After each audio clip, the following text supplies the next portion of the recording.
so many lawyers. So they're like lawyers everywhere. I was like, I'm listening to lawyers on C-SPAN argue about TikTok. I'm listening to lawyers in the courtroom talk about Donald Trump getting sentenced.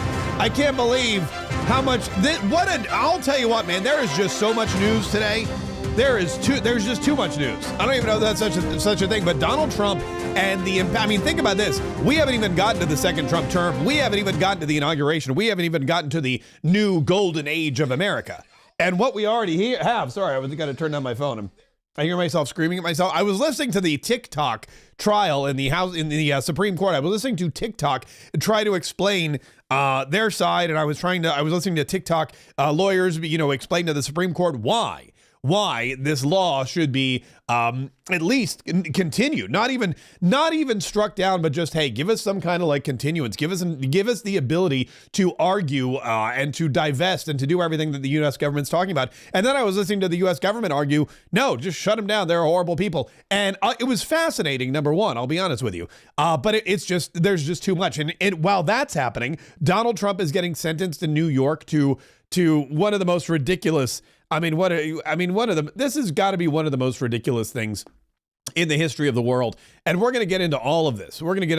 But this quote unquote conviction, this whole unconditional discharge that Donald Trump has been given by Juan Merchan, it's all propaganda. It was all just an effort for the Democrats to try to label Donald Trump as a felon. They wanted to do it. When they realized, first they wanted to put him in prison. They were like, this guy can't be president. We got to put him in prison to make sure we got to lock him up. Lock him up. They stole a line from Donald Trump's playbook. And then when they realized they weren't going to be able to lock him up because dude didn't do nothing wrong, they were like, all right, we need to at least make him a convicted felon and some kind of terrible, horrible, no good, very bad person, because then people won't vote for him. Little did they realize people don't fall for that kind of crap anymore. We're not idiots. We're not stupid. We can see for ourselves what's going on. We don't trust the Democrat Party. We don't trust the legal system. We definitely don't trust the media because they're the worst. And all of a sudden, they realized that what can we do?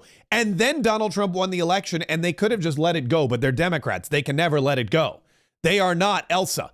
All right. They are not. The cold bothered them, and so the Democrats, they can't let it go. They just now need, for their own solace, for their own contentment, so that they can feel like they didn't just waste everybody's time and money and destroy lives in the process. They need to feel that they did something.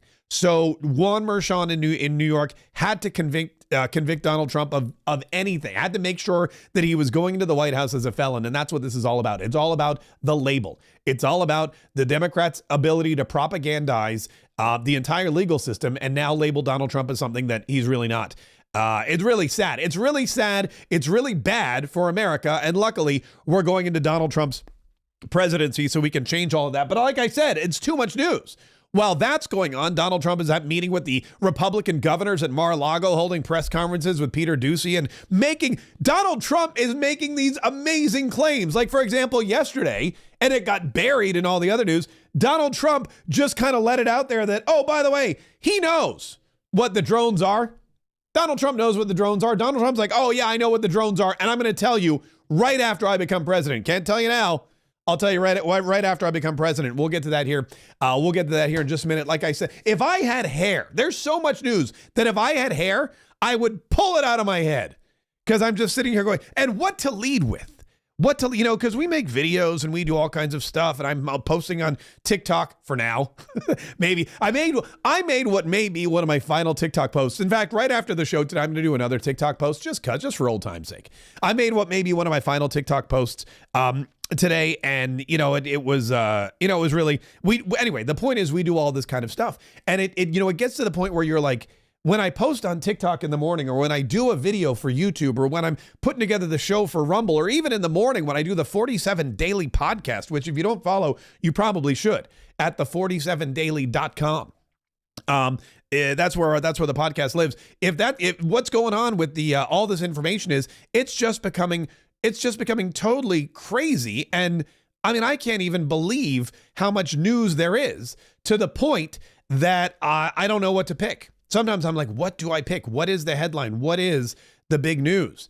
And it's very difficult for me to do sometimes. And it's going to be this way for the next 4 years. Donald Trump is a whirlwind. There are no days off. He's never not working. Saturday, Sunday, forget about it. Doesn't matter. I basically told my family this. I was like, look, for the next 4 years, there's no weekends. You know, Daddy may be doing podcasts early on Saturday morning, depending on what President Trump decides to do Friday night. You know, there's going to be videos constantly. I don't know when I'm going to have to go to DC. I don't know when we're going to travel here or there because something's happening. But the news, it's going to be a flurry of constant information because, like, let's think about where news comes from. And here's where news comes from. Donald Trump, the presidency, you know, people do stuff in the world that affects you. And when people do stuff in the world that affects you, we report on it. And the more that somebody does, the more you have to report. Joe Biden didn't do nothing good. And so it was easy. It was kind of like a break. It was like a vacation. What did Joe Biden do today? Well, he woke up at 10 o'clock. He went into the Oval Office. He puttered around a little bit. He tried to give somebody a speech, and then he went back to bed. Okay, great. So slow news day. With Donald Trump, it's not like that. It is 24/7 information, and we're going to have to do our best to keep you up. We're going to have to expand. We're going to have to hire people. I mean, I don't know. My wife's like, do you want to hire people to ease the burden? I'm like, we're not at that. I mean, I don't know. We need some more sponsors before we start hiring people. But if you'd like to sponsor the program and also work for the Mark Kaye Saves the Republic podcast, we might be looking to expand greatly just to keep up with the flurry of news. But anyway, in addition to all that, I did want to let you know that there's some exciting things going on, and we are going to cover all of those here in just a minute. We have a couple of things that I want to mention before we get into Donald Trump's verdict, before we get into the press conference he had at Mar-a-Lago, before we get into TikTok, before we get into what's happening in Canada, all that stuff. Before we get into that, I want to remind you to subscribe to this channel because, like I said, we're going to be going hardcore for the next 4 years. And if you subscribe to this channel, a couple things are going to happen. Number one, whatever platform you're on, whether it's Rumble, we love Rumble, whether it's YouTube, we love YouTube, whether it's Facebook, we're on the fence. They will hopefully let you know that, hey, Mark Kaye went live. Mark Kaye posted a new video. Make sure you set those notifications too. And if you're listening to a podcast platform, you want to make sure that you continue to get these podcasts delivered directly to your phone. Because if you don't tell the podcast platform, I love this show. If you don't tell the podcast platform, hey, I want to hear that whenever there's a new episode of Mark Kaye Saves the Republic, I want it for myself. Whenever that happens, the algorithm or the podcast platform will send it directly to you. So make sure you subscribe. And oh, by the way, I got this text message from my mother, which I'm going to share. This is about the 47 Daily. She just wrote, first of all, she wanted me to bring her some water because she's thirsty. She wrote, I just wanted to say, I love your morning Trump news podcast. I've added it to my daily news sources, which I go to faithfully every day, by the way. I put it right after Fox and just before CNN. So there you go. I'm going to put that. That's going to be one of the endorsements I have from my mother. My mother, she said, Mark Kaye's mother says that the 47 Daily podcast is better than CNN, just slightly worse than Fox News. I'm right. I'm between Fox News and CNN. Maybe one day I'll get that prime top spot. But I'm not. Beggars can't be choosers. Beggars can't be choosers. All right, let's get back to it, ladies and gentlemen. The news today, breaking this morning, just before we went live. Judge Juan Merchan sentenced President Donald Trump to something called unconditional discharge. It's for the crime of falsifying business records in the first degree. Therefore, at this time, I impose that sentence to cover all 34 counts. Sir, I wish you Godspeed as you assume your second term in office. Thank you. What a tool bag, that guy. Man, I've met a lot of tools in my life, but that's probably the biggest tool I've ever met. To go in there and say, look, you've been found guilty of these 34 counts of falsifying business records, which, let's be honest, is just a joke. That's so bogus. I'm no lawyer, but even someone like me knows that this is all just propaganda. Lawfare is what they call it. It's Joe Biden and the Democrats trying to harm their number one political adversary in the entire world and failing miserably, I'd like to point out. But anyway, he goes, look, I'm going to find you guilty. I'm going to impose this unconditional discharge, which, by the way, here's what that means. An unconditional discharge means you're guilty, you're a felon, but you're not going to jail. You're not going on probation. You're not going on house arrest. You're not paying a fine. Basically, we're just going, nana, boo-boo, stick your head in doo-doo. You're now a felon for the rest of your life. with no penalties. Now, Donald Trump is not happy about this, of course, because Donald Trump no one wants to be a felon. No one's like, oh, I'm a felon. Yay. I mean, maybe some people are. Maybe somewhere, I imagine there's some gangs where it's like, a badge of honor. But Donald Trump, he never wanted. He didn't want the Democrats to be able to use the court system to attack him. And he posted on Truth Social this just right after the sentence came down. The radical Democrats have lost another pathetic, un-American witch hunt. After spending tens of millions of dollars, wasting over 6 years of obsessive work that should have been spent on protecting New Yorkers from violent, rampant crime that is destroying the city and state, coordinating with the Biden-Harris Department of Injustice and lawless weaponization, and bringing completely baseless, illegal, and fake charges against your 45th and 47th president, me, I was given an unconditional discharge. That result alone proves that, as all legal scholars and experts have said, there is no case. There was never a case, and this whole scam fully deserves to be dismissed. The real jury, the American people, have spoken, and by re-electing me with an overwhelming mandate in one of the most consequential elections in history. As the American people have seen, this case had no crime, no damages, no proof, no facts, no law, only a highly conflicted judge. A star witness who is disbarred, disgraced, serial perjurer, and criminal election interference. He's talking about the rat. Today's event was a despicable charade. And now that it is over, we will appeal this hoax, which has no merit, and restore the trust of Americans in our once great system of justice. Make America great again. Amen. Hallelujah. And the thing about this is that Donald Trump, not happy, of course, about the outcome, but neither are the Democrats. You know why? The Democrats wanted Donald Trump in jail. They're not happy. They wanted him in jail. They wanted him disgraced. They wanted him perp walked. They wanted him in an orange jumpsuit. They wanted him on house arrest. They wanted him on probation at least. They wanted something, and they got nothing. Juan Merchan destroyed his credibility with the American people, with Republicans, and with Democrats. And he did it for what? Just so he could label Donald Trump a convicted felon. And then this tool bag has the audacity to say, I wish you Godspeed. It's for the crime of falsifying business records in the first degree. Therefore, at this time, I impose that sentence to cover all 34 counts. Sir, I wish you Godspeed as you assume your second term in office. Thank you. I wish you Godspeed as you begin your second term in office. I've never wanted to cuss so badly at somebody, but that to me, that is just so degrading. That is just so. I mean, you want to talk about patronizing. This guy's going to look, it's not over for Juan Merchan. The nightmare is just beginning, I guarantee. Donald Trump, the Republicans in New York, and there's a lot of them. There's a lot more than there ever were, thanks to Donald Trump.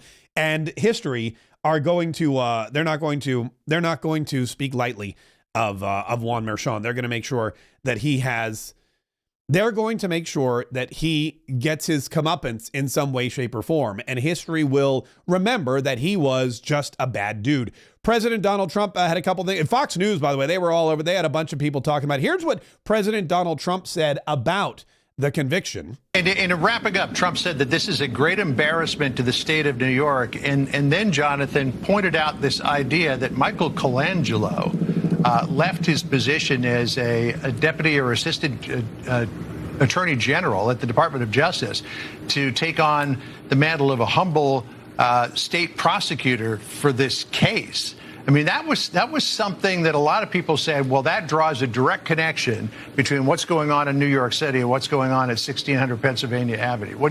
Yeah, and that's a couple things. Yes, it's an embarrassment to the United States of America. Yes, it's an embarrassment to the justice system here in the United States. Yes, it is no coincidence that Colangelo left his Washington, D.C. job and went to New York City. I wonder if that means that he was ordered there by some high-ranking government official who also works in Washington, D.C.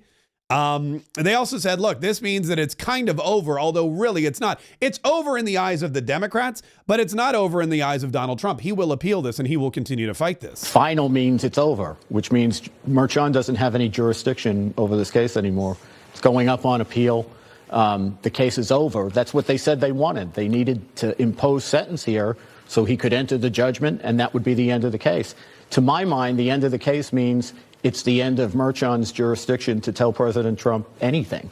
He'll just have to wait for the next case. And that talks about the gag order and everything else too. But look, they're not, the Democrats, they never give up, they never give in, and they never admit when they're wrong. I mean, it's much like Donald Trump. But this is going to be something that Donald Trump will not let go of.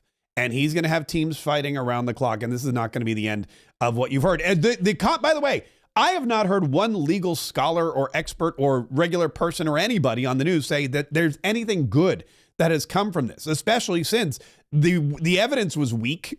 The argument was weak. The jury verdict never should have happened. Donald Trump and the Supreme Court basically said, Donald Trump, this is not a thing, and he's got immunity anyway. And by the way, no one in their right mind who wasn't just totally suffering from Trump derangement syndrome and just weaponizing the Department of Justice against a political adversary, no one would bring this case. And that was reiterated again today with the jury verdict. The jury was not asked to find unanimously the crime that Trump was supposedly covering up when he allegedly falsified his business records. It's a bedrock principle of the criminal law that if it's a fact that is going to drive the sentence, and we're talking now about the fact that turned this, what's ordinarily a misdemeanor in New York law, into a felony, if it's that kind of a fact that's that consequential for sentencing, it has to be found unanimously by the jury. And this jury didn't. And no one in his right mind thinks that you have to give voice to a jury verdict when there's patent constitutional error in the case. Or patent constitution, patent, I got tomato, all those things. But it's right. The jury was never given the opportunity to hear or vote on the actual point of contention that they said caused this whole thing in the first place. It was the most ridiculous miscarriage of justice. And of course, it happened in New York City. It happened with the Democrats. It happened with a Democrat operative in Juan Merchan. In fact, just moments before the broadcast began, I got a text message from my good friend, Congresswoman Kaye Kamek, and she said, here's a text thread that you could use on your show. And I said, that's great, because I'm always looking for solid information. I probably should have retweeted. Let me read to you what Kaye Kamek, in fact, I'll pull it up on the screen here. Today's sentencing, Kaye Kamek, Congresswoman from Florida's 3rd District, BT Dubs. Sorry, Keith. Today's sentencing of President-elect Donald Trump has nothing to do with justice. It's lawfare. Let's examine the facts. Judge Merchan donated repeatedly to a liberal PAC called Stop Republicans. Come on. This guy, I know you all know this. I know a lot of people know this, but just in case you don't, let's reiterate. Judge Merchan donated repeatedly to a liberal PAC called Stop Republicans. That right there should disqualify you from being the judge in a case against, the leader of the Republican Party. Donald Trump, as candidate, as president, is the leader of the Republican Party. And this guy has donated money to a PAC called Stop Republicans. Stop the insanity is what we should be saying. Number 2, the PAC Stop Republicans has raised $21.8 million in the last year. The Stop Republicans PAC then transferred millions to another PAC called Stop These Oppressive People, which is also spells out stop if you take that. Tyrants, racists, unqualified misogynists, propagandists, AKA Stop Trump. So if you take Stop These Oppressive People, tyrants, racists, unqualified misogynists, propagandists, it spells out Stop Trump. Judge Merchan's daughter is Lauren Merchan. You all know about her. She's the founder and president of a political consulting firm called Authentic Campaigns. Lauren Merchan's company, Authentic Campaigns, was paid over $36 million in the 23-24 election cycle and raised over $100 million for Democrat clients during the Trump case. Lauren Merchan was paid over $9.7 million by the Biden and Harris campaigns. Well, before we get to Alvin Bragg, and Kaye Kamek, right on the money, by the way, no pun intended, wants to remind you that this is why this should fail in appeal. This is why the system is so bad. This is why nobody trusts the Democrats. This is why nobody trusts this is why nobody trusts anybody, because they see exactly what's happening. It's not just a scheme to stop Trump and stop Republicans. It's also a money laundering scheme, because think about this. Juan Merchan is demonizing Donald Trump more so than he should be demonized because he didn't do anything wrong. And in doing so, he's creating the ability or the need for these consulting firms to get money from the Democrats. And so Joe Biden sends a lawyer to New York and says, go prosecute Donald Trump. And by the way, let's give $10 million to the judge's daughter. Come on. I mean, this is like we're not idiots. We're not idiots. They think we're idiots. They think we're all stupid. We ain't. The DA on this case, Kat Kamek, continues, Alvin Bragg campaigned for his position, stating he would, quote, hold Trump accountable, and that he had sued the Trump administration over 100 times. I mean, that's like a badge of honor. Can't change that fact, nor would I. Can't change that, nor would I. I'd sue him more if I could. All of this to say it's undeniable that, here we go. Former Bronx judge, DA Alvin Bragg used this rhetoric to raise over $850,000 for its political campaign, as evidenced by campaign mailers, letters, and emails. Former Bronx Judge John Wilson stated that Judge Merchan should have recused himself from the case, given the staggering conflicts of interest. All this to say, it's undeniable that Judge Merchan perused this case because of his personal political agenda, and for his daughter's financial gain, an absolutely disgusting abuse of power and a perfect example of the lawfare that has been used to target President Trump, despite the, she used a dirty word there. I'm going to cover that up. Sorry. Congresswoman Kat Kamek, she got a mouth on her, and apparently she was doing text to speech or speech to text.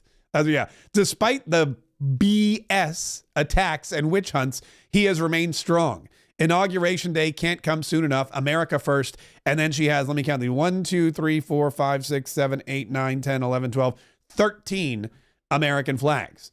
One for each of the 13 original colors. I don't know why. She just probably just held it down until it filled up the rest of the tweet. But that's where we are, folks. The Republicans aren't there. This isn't final. This isn't over. Oh, there's more to come. There is way more to come. Judge Merchan can run, but he cannot hide. Hey, speaking of which, I want to there's so much to get into. Don't go anywhere, because this show is going to go long today. I'm telling you right now, we're already 30 minutes in. I haven't even gotten to half the stuff. Or we're not there. What are we in? We're 20 minutes in. I haven't even gotten to half the stuff. But there's so much to get to. Donald Trump, not only was he sentenced, not only was I listening to the TikTok Supreme Court arguments, which I'll get to here in just a minute because that's important as well. But Donald Trump yesterday had a meeting at Mar-a-Lago with Republican governors. And he said, the Republican governors, they're all called down to Mar-a-Lago. I don't know how many went. I don't know how many. I think there's 33. I want to say 30. Are there 33 Republican governors? Someone will fact check me on that if that's a good thing about Kayetriots. And we love all our Kayetriots. Our Kayetriots watching all over the country, all over the globe, really. If I misspoke or say something stupid, someone will be right there in the chat to let me know. But I think it's 33 Republican governors. Anyway, I don't know how many showed up at Mar-a-Lago. I know that Ron DeSantis was there because, it's happening. It's like right down the street from his house. I know that Glenn Youngkin was there because he got the prime position. And again, I don't know how these were chosen, but Glenn Youngkin got to sit right next to Donald Trump at dinner, which means not only does he have the right ear, I guess that would be the left ear. He was on his left. Not only he was on his right, so it would have been his right ear. Not only does he have the right ear of the president, but he also was in all the photos the entire time Donald Trump was speaking to the press. And Donald Trump had a lot to say about the press. First, he said, look, we're all giddy. We're all excited. We're all gleeful. Republicans are in a fantastic mood because the future is so bright. So we had a great meeting with almost every senator, Republican senator, and I would say that first of all, it was a love fest. This is a love fest too, I believe. I'll let you know in about an hour. But this is pretty much a love fest. The governors aren't exactly chopped liver, right? This is a group of people that have done a phenomenal job, and especially when you see what's going on in Los Angeles and all. You look at the way they've run their states, it's incredible. I talk about it all the time. The top 25 states, and I don't believe we have any in the list of crime. So every one of them is a Democrat-run state. We want to get along with the Democrats. I'm trying to be nice. We're going into a new term. It's going to be a great time I'm going to call it the golden age. I believe we have a chance at the golden age of America. But I have to tell you, you look at the crime, it's all on the shoulders of Democrats and the way they run their states. And if these people ran those states, same people, same everything, but you put these people in those states, you wouldn't have crime like that at all. Oh, by the way, Donald Trump, by the way, he's right about a bunch of things. In fact, he said, yeah, listen, this is what we're doing. We're trying to work with everybody. We're meeting with Republicans. We want to meet with Democrats too. We all know that he met with Barack Obama at Jimmy Carter's funeral, and they had a great time. Incidentally, I've seen so many of these professional lip reader videos that have come out now. Professional lip readers respond to the Donald Trump, Barack Obama sitch at Jimmy Carter's funeral. And they're saying things. By the way, every one of these professional lip readers that I see, they're all saying something different. And some of them are so ridiculous. One of them was like,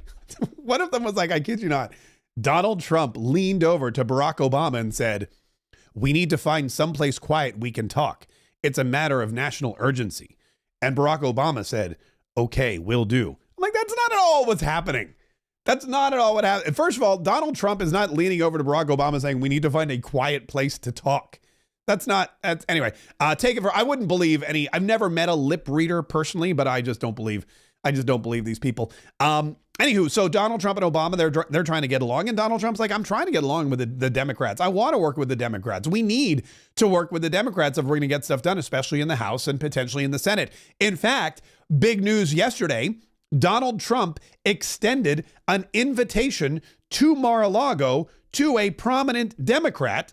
And that prominent Democrat is none other than hoodie-wearing senator from Pennsylvania, John, who, by the way, in this photo I'm showing right now is not wearing a hoodie. He's wearing a mechanic shirt. That's what he does in the summer. But in the winter, all the other times he's wearing a hoodie, which incidentally, it's hoodie. Look, I'm in Florida and I'm wearing a hoodie. It's hoodie weather, man. It is hoodie weather in Florida. He's going to fit in just fine. But Donald Trump said to John Fetterman, hey, come on down. Come on down to Mar-a-Lago. Let's chit chat. And John Fetterman said, okay, which seems like something you would do. But the media, of course, is totally shocked and appalled that John Fetterman would accept Donald Trump's invitation. John Fetterman is a senator in the United States of America. His job is to, I don't know, what do senators do? I guess Senate. His job is to create laws and to represent the people of the I guess is the Commonwealth of Pennsylvania. You know, it's an important job. It's a big state. It's an important state, and those people want they want to be able to have an audience with the president, and when the president invites you, you go. And the media is like, wait a minute, what? Why are you going? What are you gonna? They're shocked. They're so shocked that they camped outside of John Fetterman's Senate office, waited for him to exit so that they could pounce on him and demand answers. What are you doing? Why are you going to Mar-a-Lago? What are you and President Trump going to talk about? Answer me now. Here's what he said. Well, yeah, I demand that I need to be made Pope of Greenland. Do you have the resume to be Pope? I'm having a conversation like he's the president is going to be. So, I am not the senator for just Democrats in Pennsylvania. I'm everyone's senator in Pennsylvania. And so it's just having a conversation with the president. It's just me. Look, it's just me, folks. I'm a senator. He's the president. He said, come to Mar-a-Lago. Let's talk. I said, okay. It's just me going to talk to the president at Mar-a-Lago. He also said this, which was posted on Twitter. I think it's pretty reasonable that if the president would like to have a conversation or invite someone to have a conversation, to have it. And no one is my gatekeeper. Now that is, I got to take this off because it's kind of choking me a little bit because I got it on over my headphones. But anyway, that is John Fetterman saying, what's wrong with you people? Donald Trump said, come to Mar-a-Lago, I'm going to go. Also, if you ever get invited to Mar-a-Lago, as someone who's been there a couple times, I would highly recommend it. It's beautiful. You seem like you're in this tropical island paradise, even when it's 32 degrees. There's a lovely spa and pool area. The architecture is amazing. Like you've never seen anything like it in your entire life. And the food, holy cow. The buffets are just, I don't know if the buffets are there 24/7 or if they're just there for special occasions, but it's really, really incredible. In fact, I know they're very busy transitioning to the new administration, but I got to figure out a way. I got to figure out a way to get back down there before too long, because it is really It is really a beauty, and it's right there on the water. It's really fantastic. Anyway, enough about that. I know John Fetterman's going to have a fantastic time. But Donald Trump's like, look, we're going to work with everybody. We have stuff to do. We've got to save this country. And Peter Doocy asked him about that. He said, look, speaking of people coming to Mar-a-Lago, all these CEOs are racing to your front door to come and kiss the ring. One of which was recently here. And guess what? He censored you back when you were president the first time. And now he's here bringing you checks and changing his policies and having dinner. And what do you think about that? He said, do you think that these people have changed? Here's what Donald Trump said. Well, maybe we all changed. I think they've gained a lot of respect. I think they looked at the mandate that we got. As you know, we won the popular vote. As I said, we won all 7 swing states. They said, well, if Trump would win, I had to win 3. Because I had a lot of early voting going on, and we had to win 3, and we won all 7, and we won them by a lot. We didn't win them by a little. We won them by a lot, and we won the popular vote by a lot. I think that had an effect. I also think it's like, let's get something done. You look at what happened with Facebook today and yesterday, what they announced. That was a big concession from them. I mean, they went from I call them the unlocked boxes. They call them lock boxes. I call them the unlocked boxes because they seem to be unlocked a lot of times. But you went from the unlocked boxes into a statement yesterday that's really talking about free speech. What a difference that is. And so we appreciate that. But I think they've gained a lot of respect. We've had everybody. Jeff Bezos came. Bill Gates came. Mark Zuckerberg came. Many of them came numerous times. The bankers have all come. Everybody's coming. I haven't had anybody saying anything bad about me. I'm not used to it. But oh, what a difference 4 years and 76 million votes makes, doesn't it? And oh, what a difference that Donald Trump changing the entire color of this country from blue to red. Oh, what a difference Donald Trump sweeping all 7 swing states in decisive fashion. There was no waiting 10 days to find out who was going to be president. There was no, we've got to do a recount in this state or that. No, it was all pretty decisive. There was no way too big to rig. Is that what Donald Trump used to say? Well, it turns out that's exactly what it was. They also asked him about Canada. They also asked Donald Trump's press conferences are amazing because they ask him about everything and he talks about everything. And this is one of the longest press conferences I think he's done. And I love it because all the governors are sitting there and they're like waiting to dive into they got like wedge salads on their plates or something like that. And Donald Trump, by the way, has no food on his plate. I'm pretty sure Donald Trump like eats later or before or doesn't need food at all. But he walks in, all the governors have these wedge salads on their plate. They're all ready to eat. Donald Trump comes in, they're like, oh, I can't eat now. And so Donald Trump sits there in front of an empty plate, does a press conference for 2 hours while these wedge salads are wilting in the sunlight. It's amazing. But anyway, here's what he said. They asked him about Justin Trudeau. And I believe it was Doocy again who said, what about, Justin Trudeau came down here.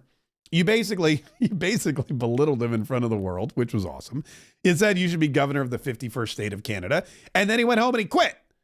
He goes, is that what you wanted? Were you trying to get him to quit? Now, the answer is probably. But here's what Donald Trump said. I called him Governor Trudeau because they should be the 51st state, really. It would make a great state. And the people of Canada like it. They'd pay lower taxes. They have virtually no military. They have a very small military. They pay less than 1%. They're about the lowest payer in NATO. They're supposed to pay much more. They haven't been paying. They have a lot of problems. And I was with Wayne Gretzky. I said, Wayne, would you like to be the governor of Canada? I can't imagine anybody doing any better than Wayne. Wayne was not too interested, but I think he probably would have liked statehood. He's a friend of mine. He's a great guy. He's the great one. We call him the great one, right? He's a great hockey player. But I will say this. I think that it was stated pretty strongly a couple of weeks ago about Canada, and people laughed. And now they're all saying, well, it's very interesting.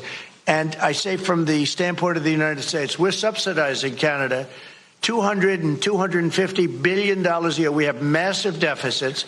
They've taken about 20% of our car business. I'd rather do it here. We could put tariffs on. We don't have tariffs on them yet, but that will happen. But they've taken about 20% of our car business. I'd rather have it done in Detroit or have it done in South Carolina or any other state that does cars, and we have a lot of them.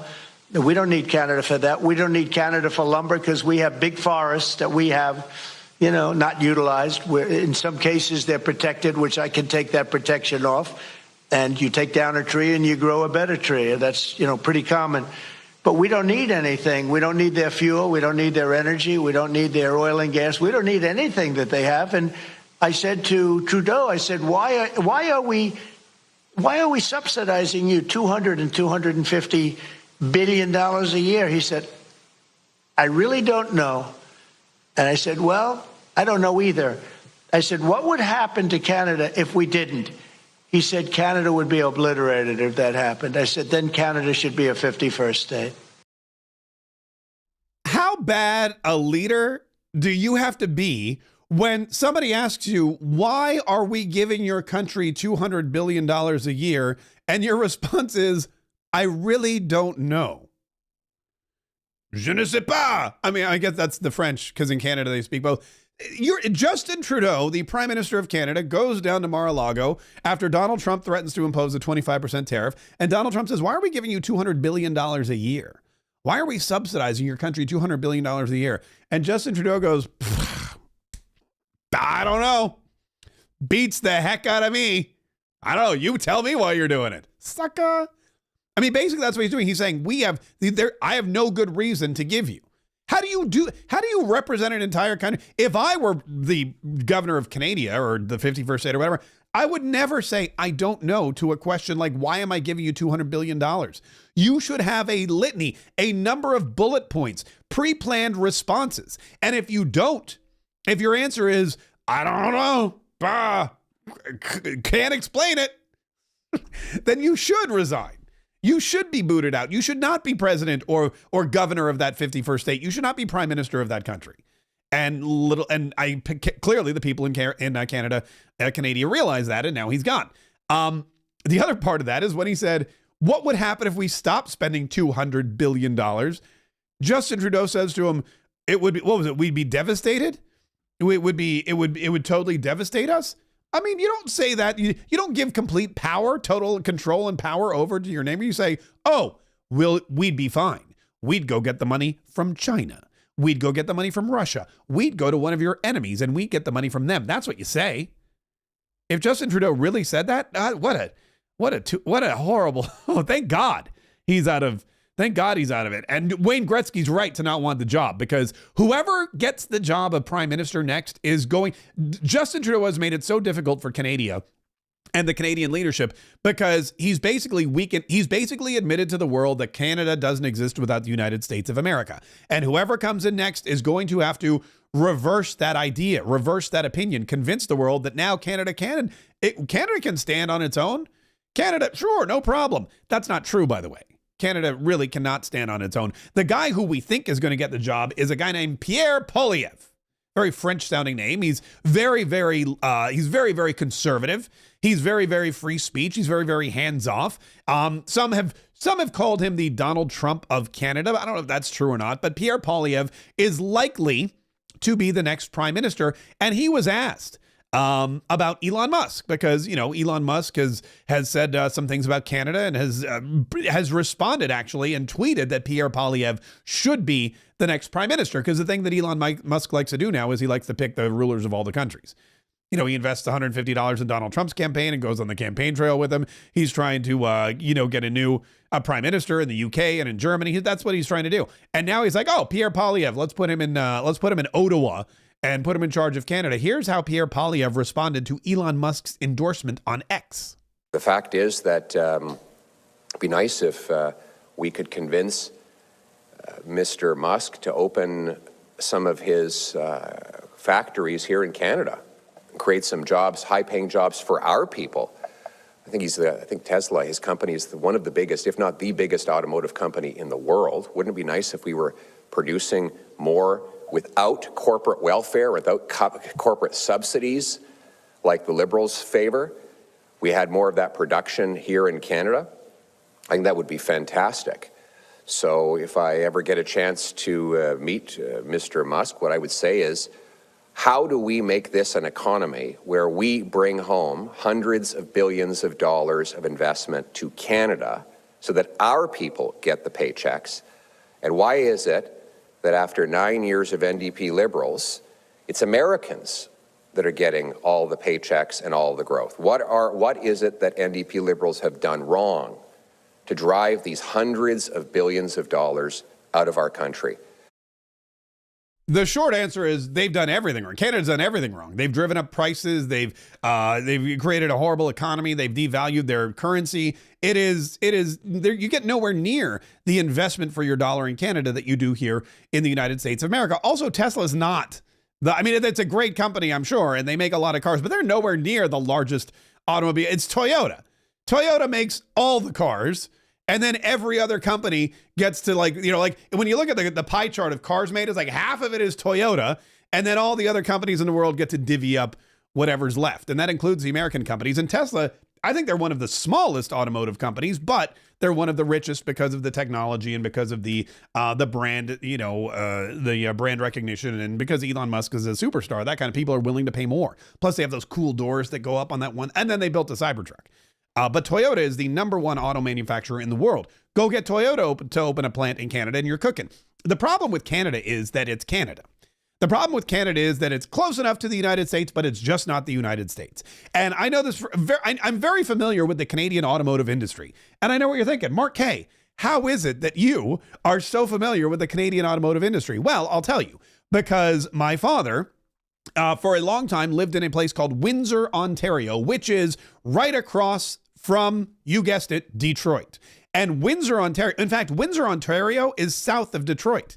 It's really weird. It's like there's this little inlet that goes in and it's south of Detroit. So if you want to go to Canada, to Windsor, Ontario, you fly to Detroit and you drive south into Canada. Weirdest thing in the world. But, I digress. Windsor was built up as a kind of subsidiary of the Detroit automotive business or the empire.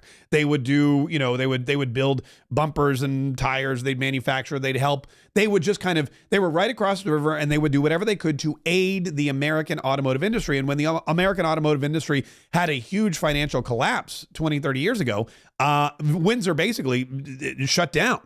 They immediately cut off Windsor, Ontario. They lost a lot of money. They lost a lot of businesses. There's a lot of poverty and homelessness as a result. And that just goes to show, once again, that these Canadian industries and these border cities and towns, what they do is they work off of, not parasitic, but they offer something to the United States of America. And if the United States of America is strong, Canada is strong. And if the United States of America is weak, Canada is weak.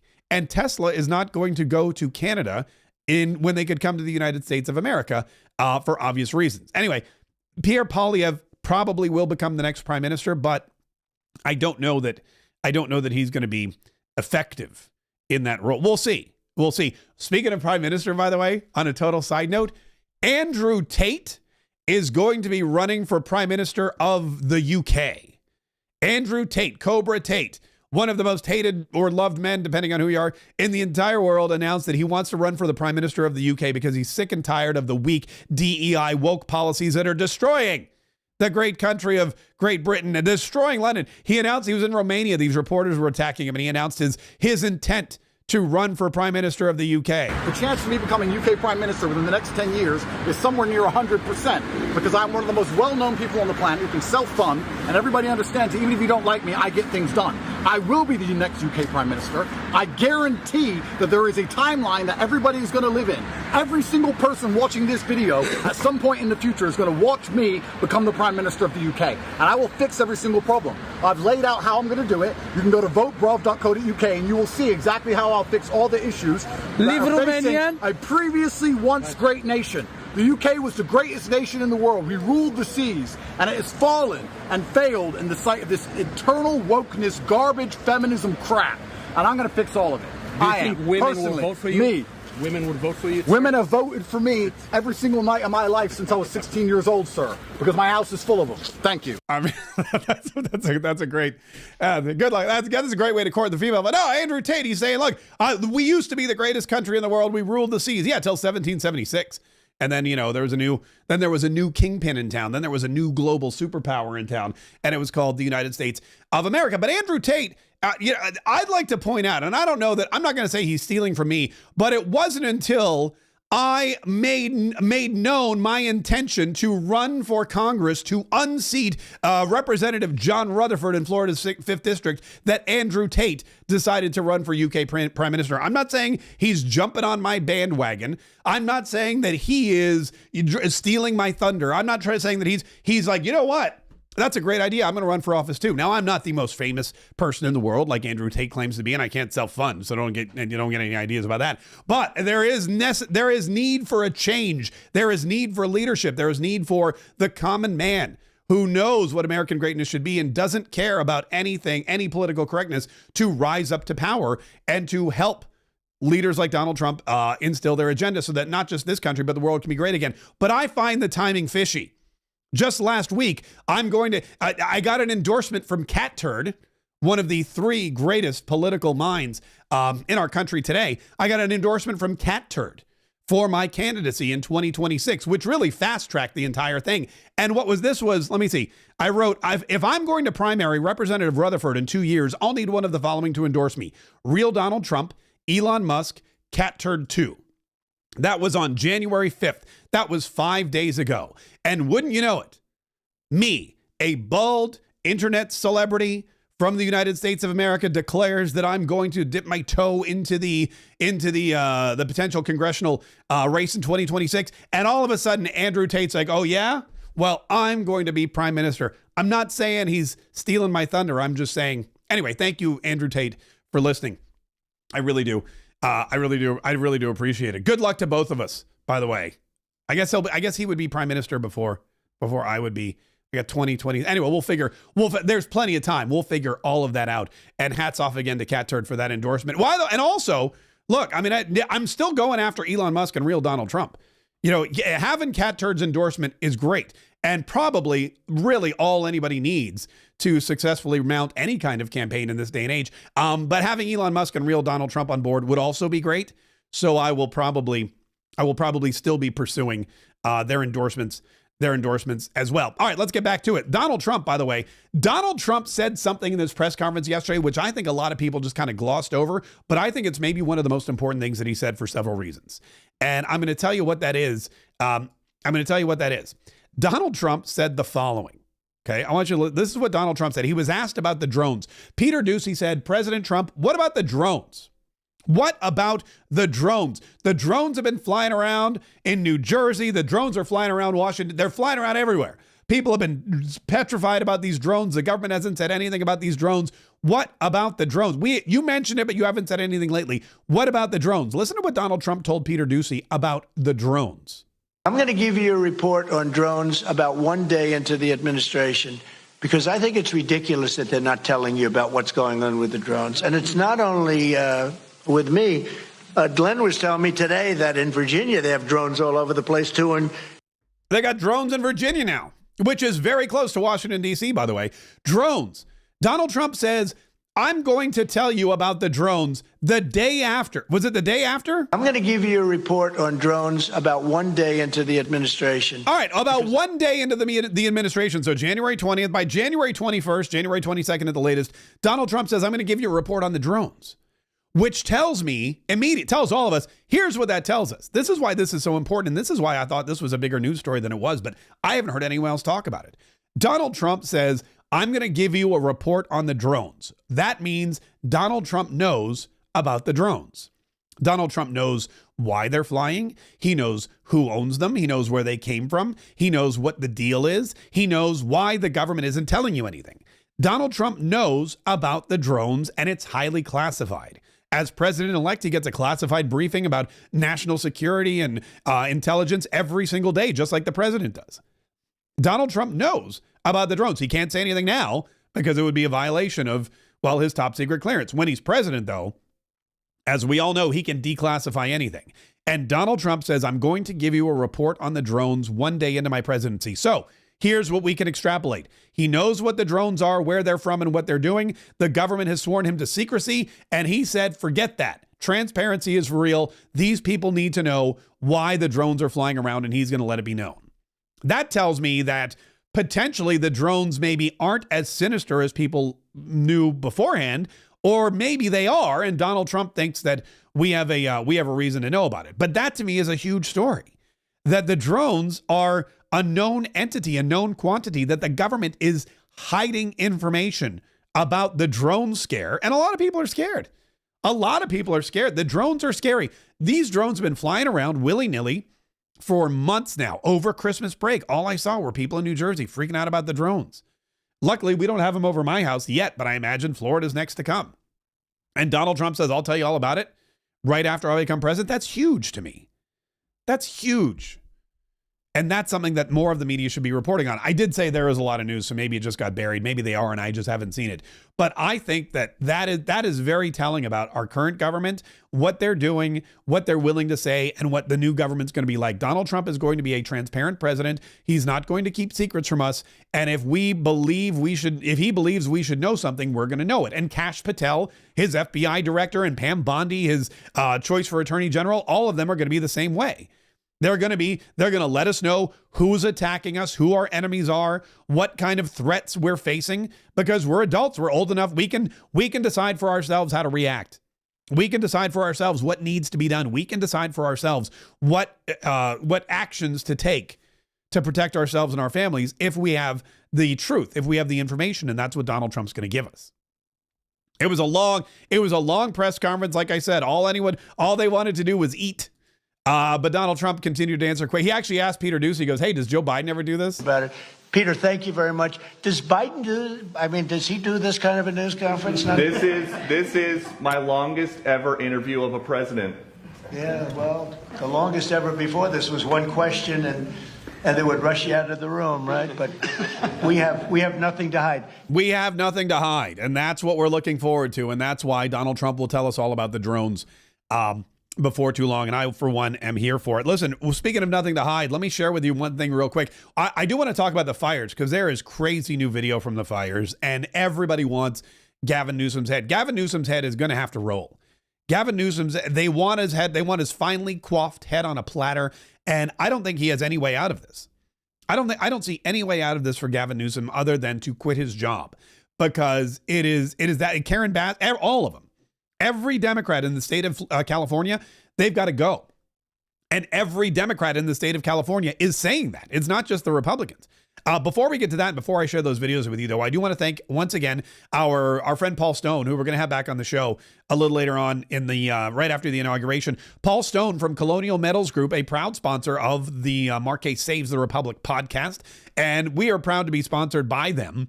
Make your savings bulletproof. Secure your financial future with gold now. This is great because this is a free gold guide. It's not like you have any consultation. There's no option to, there's no requirement to buy anything. You can get free information, and information, as Donald Trump has told us, is power. That's why Donald Trump does these press conferences. That's why he's going to let us know what's going on with the drones. That's why Paul Stone from Colonial Metals Group wants you to know, hey, you may be missing out on some great investment opportunities. You should claim your free 2025 gold guide. Just put in your name and information, and they'll mail it right to you. And there's great reasons why you should claim your free gold guide. Number one, you learn how to protect and grow your retirement savings. You learn how to defend against de-dollarization and inflation. You learn about retirement plans that optimize your assets. You learn about retirement that is tax-free and penalty-free, and how to protect your financial future with an IRS loophole. And who, man, does not love an IRS loophole? Again, you can see that I endorse this so much that my photo's on the website, and this little quote by me. Go to freegoldguide.com/K. There's a link in the description of this video. freegoldguide.com/KAYE to learn more about Colonial Metals Group and how they can help you in your retirement with a precious metals-based IRA and other fantastic investments. And be sure to tell them you heard about it from Mark Kaye, although they'll know if you go to freegoldguide.com/K. All right. Let's go to LA real quick. The videos out of LA are just horrific. There's this woman, and she was stopped by somebody. I don't know if it was a reporter or just somebody with a camera, and she was looking at her neighborhood. And when I watched this video, I realized, people are like, a lot of folks are saying it's just a house. Luckily it's just a house. Mel Gibson, by the way, he said Mel Gibson's house was destroyed, and that's what he said. He goes, look, this is just a thing. You know, it is obviously, it's kind of devastating. It's emotional. You know, you lived there for a long time, and you had all your stuff. You remember George Carlin talking about your stuff? Yeah. I had my stuff there, and it's all like, I've been relieved from the burden of my stuff because it's all in cinders. Yeah. Where were you, Mel, when the fire broke out?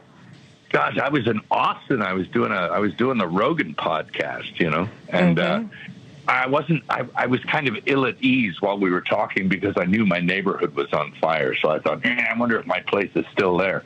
But when I got home, sure enough, it wasn't there. I went home and I said to myself, well, at least I haven't got any of those pesky plumbing problems anymore. So Mel Gibson, who, by the way, has hundreds of millions of dollars, so no one's going to cry for him. He's laughing it off. He's like, all right, well, at least I'm unburdened by having all this stuff. My house is gone. I don't have the plumbing problems. He was doing the Joe Rogan podcast, which is amazing. He's sitting in Austin, Texas. He's talking to Joe Rogan. The whole time he knows that his house could be going up in flames, and he gets home to find out that sure enough it did. And he goes, well, you know what? It was just a thing. It was just a thing. But to some people, it wasn't just a thing. It was a lot more than that. It was not just a house. It was a home.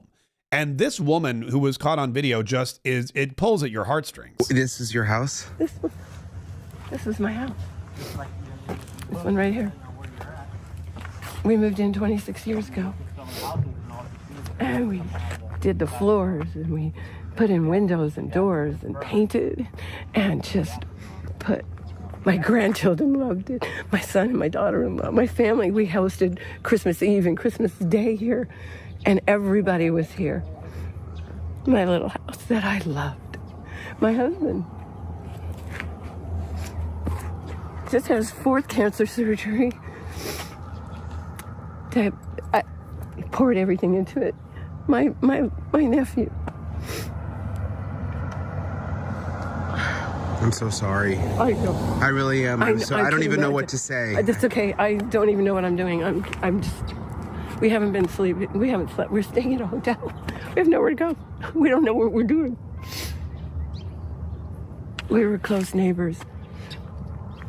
Buzz and Todd. His mom passed away and they took over the house.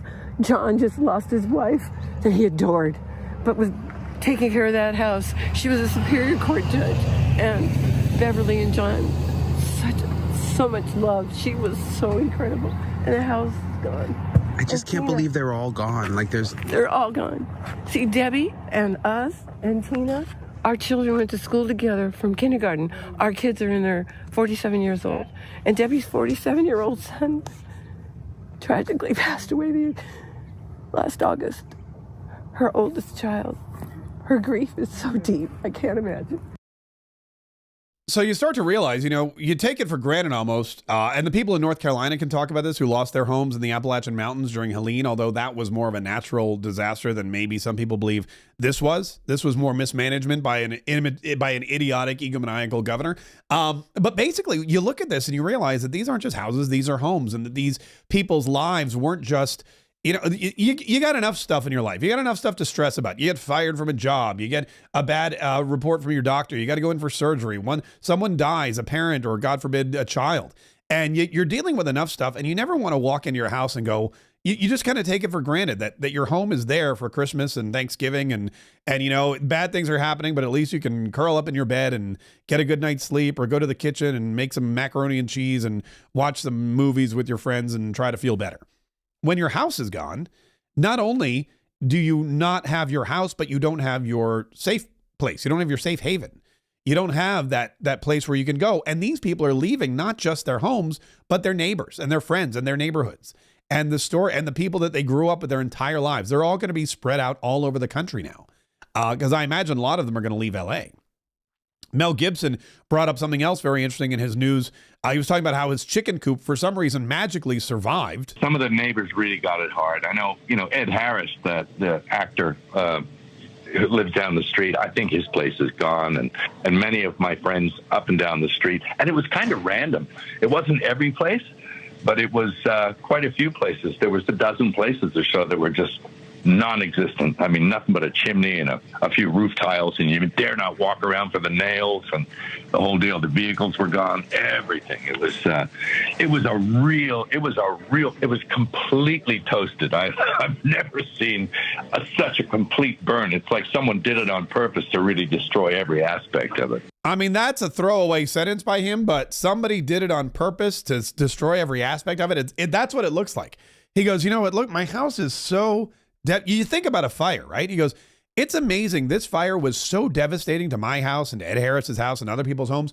It looks like somebody did it on purpose. The amount of damage, it only seems like it could have been done on purpose. And that is something that a lot of people are actually thinking. And some people may actually now have some evidence, as there was an arrest made. This guy, I got to find it here on my TikTok. This guy was arrested outside a home in LA for starting one of the fires. This was the Nathan fire. This is the guy, the police, they swarmed in on his home. They threw him down on the ground. They arrested him. He's wanted now for arson in starting, allegedly, the Nathan fire. Now, there are multiple fires and new fires starting every single day, but the Nathan fire is covering already thousands of acres. And if this guy is found guilty of arson for starting one fire, this potentially could be arsonists that have started even more fires. And this whole thing could be potentially, because you got to look at every avenue. We can't, yes, it may be a natural disaster. Yes, it may have been started by homeless people. Yes, it may have been started on purpose by somebody who wanted to harm the United States of America, who wanted to kill Americans, who wanted to destroy property, who wanted to terrorize people, who wanted to send a message. And what better way to send a message than to burn down the homes of some of the richest and most powerful and most famous people in the world? I mean, think about it. If you're a terrorist, and you come in from some other country and you want to do harm to the United States of America, how do you do it? Well, maybe you get in a truck and you drive down a street during New Year's Eve. Maybe you get a Cybertruck and you park it in front of Donald Trump's hotel and you fill it with fireworks and explosives. Or maybe you just go to Hollywood, California, LA, where you know there's no water in the hydrants because of mismanagement by the government. You know that the ground is dry and that fires are devastating. And you just, pour some gasoline in the middle of the woods and you light a match. That's potentially now, with the arrest of this arsonist, what could be the issue. And if you're looking at eco-terrorism, that's a whole separate thing that we need to look at, that we need to take care of. Remember, terrorists, they don't care how they kill Americans and destroy Americans and make America weak again and put the fear of God into Americans. They don't care how they do it. They just want to do it. And they're always looking for new and creative ways to do just that.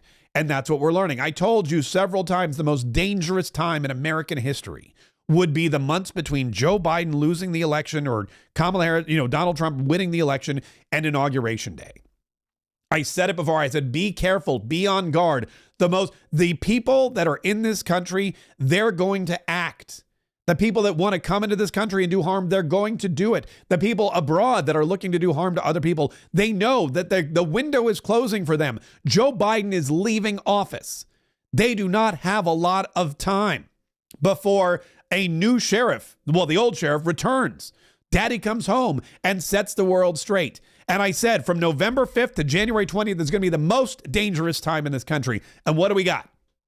We got terrorists in New Orleans, in Las Vegas, and now an arsonist arrested in Los Angeles, which could prove that this is something very different than what we thought.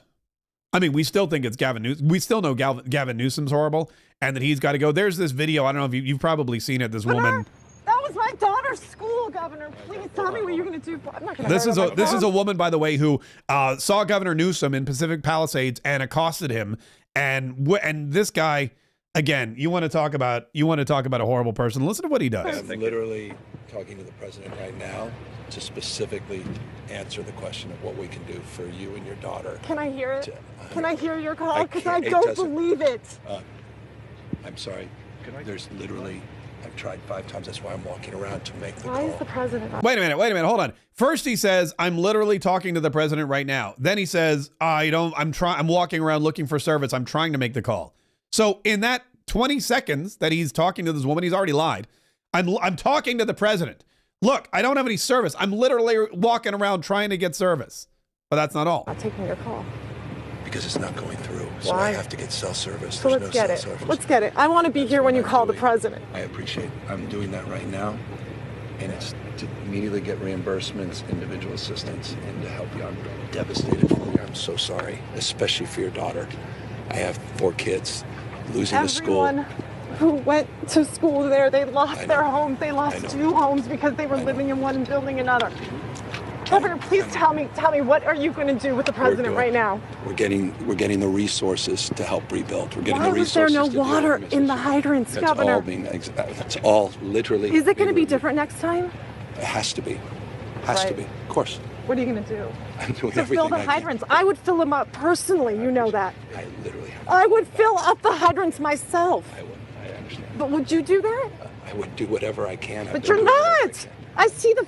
Do you know there's water dripping over there, Governor? There's water coming out there. You can use it. I appreciate it. I'm going to make the call to address everything I can right now, including making sure people I'd are like safe. to make sure you do. Can I have an opportunity to at least tell people you're doing what you're saying you're doing? Could somebody have a contact? Can I have your contact information? Right there. Thank you. Yeah, there you go. So that is Governor Gavin Newsom lying to a woman about talking to the By the way, he's claiming he's calling Joe Biden on the phone, which he's not. And then he says, I don't have service, which maybe he doesn't because a lot of people didn't have service because there was a massive fire that Gavin Newsom's probably responsible for. And he's telling her, I'm trying to call Joe Biden. You know what Joe Biden was doing? He was giving a eulogy at Jimmy Carter's funeral. So Gavin Newsom's trying to call Joe Biden while he's giving a funeral speech. And then he sat down in his chair and fell asleep. He's not going to answer the phone, sir. I mean, you know, you're not calling Biden anyway. You're calling whoever's at the White House because Joe Biden's a very ineffective leader. But that's it, man. This guy's the worst. This guy he owned a winery. He made a bunch of money. He thought, what's next? Maybe I'll go into politics. He became the mayor of San Francisco, and then probably the worst governor in the history of California. They tried to recall him once. They failed. Why? Well, I don't know. You have to talk to the people in California about that. I don't know why this guy's still in charge, but he is. And now there's not a single person in that state that wants him to be in charge. There's not a single in fact, Ron DeSantis, this guy, I don't know if he's warming up for 2026 or whatnot, but he was asked about the fires in California, and he went off on the media. This was at the governor's luncheon that Donald Trump was holding at Mar-a-Lago. Listen to Ron DeSantis just lose. President-elect or a president to be criticizing. Is it appropriate for people in your industry to try to create division and to try to create narratives anytime these things happen? Now, you're not as interested in doing that because Newsom is a D. If Newsom was a Republican, you guys would you would have him nailed to the wall for what they're doing over there. And I know we've dealt with it. We just assume in Florida, anytime something happens, it's going to be politicized by the media. So you guys sitting in judgment of Donald Trump, I mean, excuse me, I think your track record of politicizing these things is very, very bad. Okay, last question. Newsom should resign and that the wildfires are all his fault. So do you agree with those comments? I remember when we had the Surfside Tower collapse, I had people from the Washington Post trying to blame me for it immediately without having any facts or anything. Oh, he didn't declare a state of emergency. First of all, state of emergency doesn't mean you can't respond. It's all that. Excuse me? Biden did it. I think that's what you said. Well, but what I'm telling you is you guys are trying to make an issue of it when I have watched from this seat. In fact, when I got elected governor, I was meeting with some of the other Republican governors, and what they would say is, hey, if you have a natural disaster, just know media's coming at you, they're going to do it. It's not the same. That mayor of L.A., if that were a Republican mayor, I could only imagine what that would do. I mean, you know the fires are at high risk, and you try to go to Africa or wherever she was to go on some type of voyage. You should have been there preparing and doing that, and yet I don't see a lot of heat being directed in that thing. And so, you know, I'd like to see some balance on how this is done. You can criticize the president-elect, but I think you also have to hold these other people accountable, and I have not seen that. By the way, those planes at Mar-a-Lago are they're so loud. I don't know why they don't. I don't know why Mar-a-Lago isn't a no-fly zone yet, but they fly over all that's one of the things that you realize when you're there is the planes are very, very prominent. But that's Ron DeSantis saying, look, you people in the media need to shut your pie holes. Because if this were a Republican, he goes, if Gavin Newsom's a big D, which I wonder if he was talking about Democrat or something else. But he goes, Gavin Newsom's a big D. If he were a Republican, you wouldn't care. You wouldn't be out here saying a thing. You'd be out there condemning him. You'd be demanding he resign. You'd be harassing him. You'd be parked in front of his house. But because he's Gavin Newsom, because he's a Democrat, he's protected. He shouldn't be. Same thing with Mayor, what's her name? Mayor Bass? Is that right? Yeah. All these people, they're all detrimental to society. And we're starting to see that. Liberal policies, environmental policies, woke policies, DE&I policies have literally destroyed Los Angeles, California.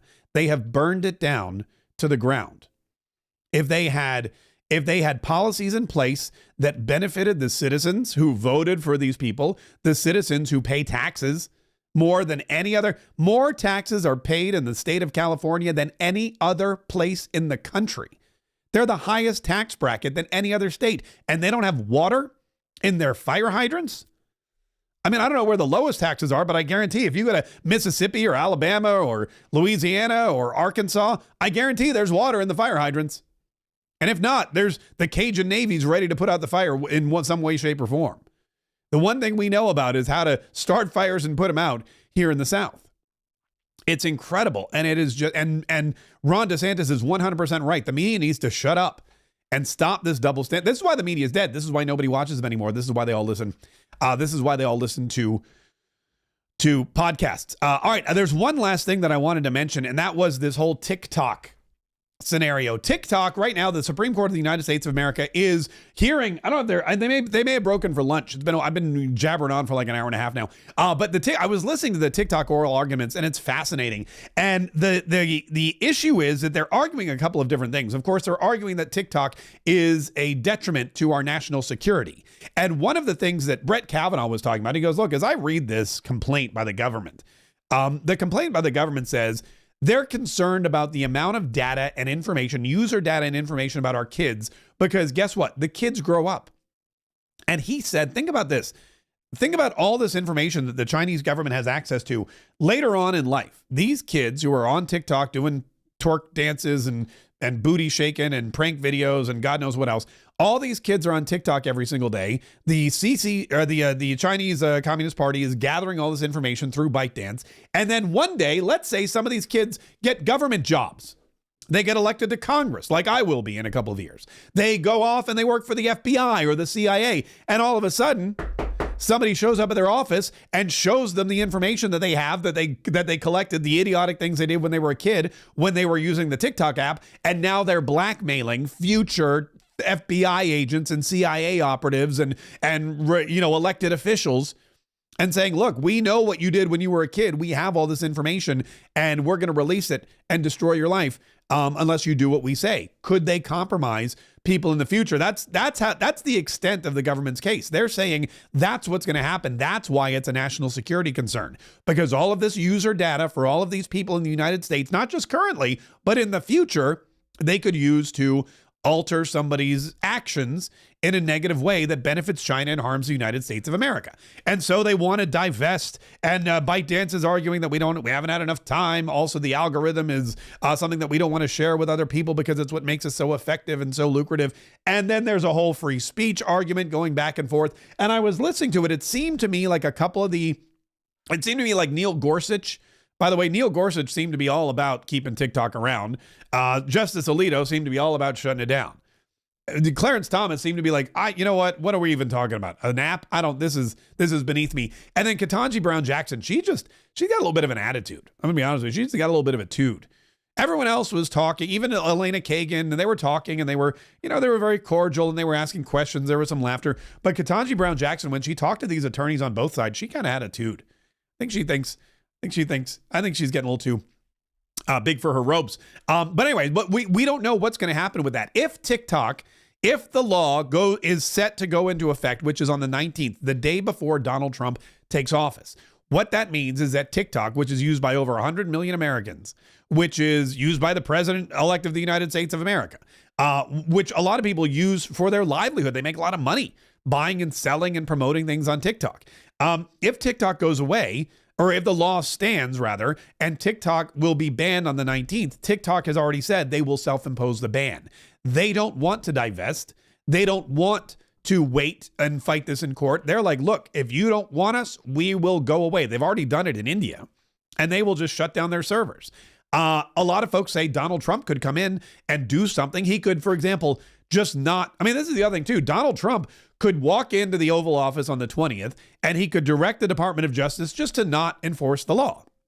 You know, there's basically the way it would work is Apple, Google, anyone who runs a cell phone platform, an app store, they would be forced to stop allowing the app to be downloaded and also to stop any update. And if they allowed anyone new to download TikTok, or if they allowed an update to go through, they would be fined up to $5,000 per user. Now, with 100 million users, that's a lot of money. That's billions and billions of dollars worth of fines. So Apple and Google are probably not going to allow anyone to update TikTok or download TikTok because they don't want to be charged billions of dollars by the United States government for violation of this law. However, what did we learn about laws in the Joe Biden era? What did we learn about laws from Barack Obama? Laws are only effective if they're upheld, if they're enforced. That's why in places like LA and New York, you can walk into a Louis Vuitton store and grab a bag and run out with it as long as it's not more than $1,000, because they're not going to prosecute you. They're not going to enforce the law. That's why crime is running rampant. What do we learn about the border? We have laws that say you can't just walk into the United States of America. You can't just walk across the border. That's a law. It's a law on the books. Guess what? Joe Biden, the chief law enforcement officer of the United States of America, said don't enforce it. So on January 20th, Donald Trump could say, yes, there's a law that says Apple and Google cannot let people download TikTok. There's a law that says Apple and Google will get fined if people download TikTok. But Donald Trump, as the chief law enforcement agent in the United States of America, could tell everybody, don't enforce this law. It would be a huge risk on his part and also on Apple and Google's. So I don't know that that's going to happen, but we're going to find out probably later today if they get this stay, if there's an extension, or if this law is going through. It's going to change dramatically everybody's social media usage moving forward. And that's probably immediately, because we don't know. Like I said, TikTok, they're not messing around.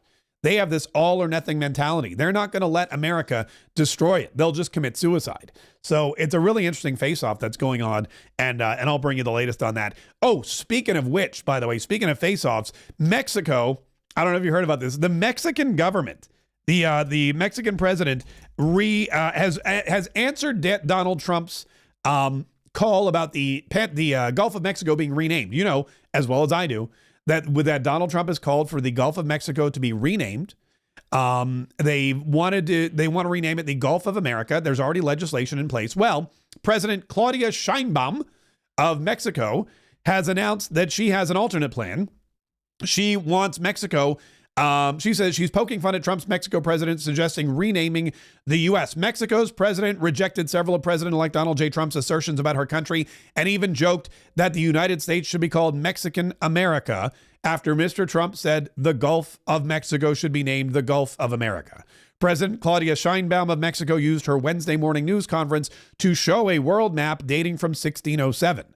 The map labeled North America as Mexican America and already identified the Gulf of Mexico as such 169 years before the United States was founded. So, like I said, there's still a lot of stuff going back and forth, and there's a lot of people out there who think that are going to fight back no matter what. Now, this does not change, by the way, the fact that the Gulf of America is going to be a thing.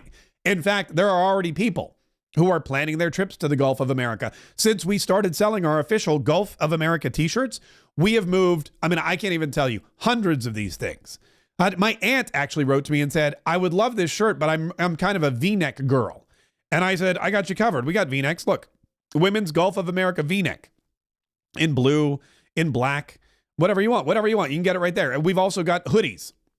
If you're a John Fetterman person, we got you covered. We got hoodies. We've got the dark mode hoodies as well. So whatever you want, go to markshop.com right now. Get yourself a Gulf of America t-shirt, because this is going to happen.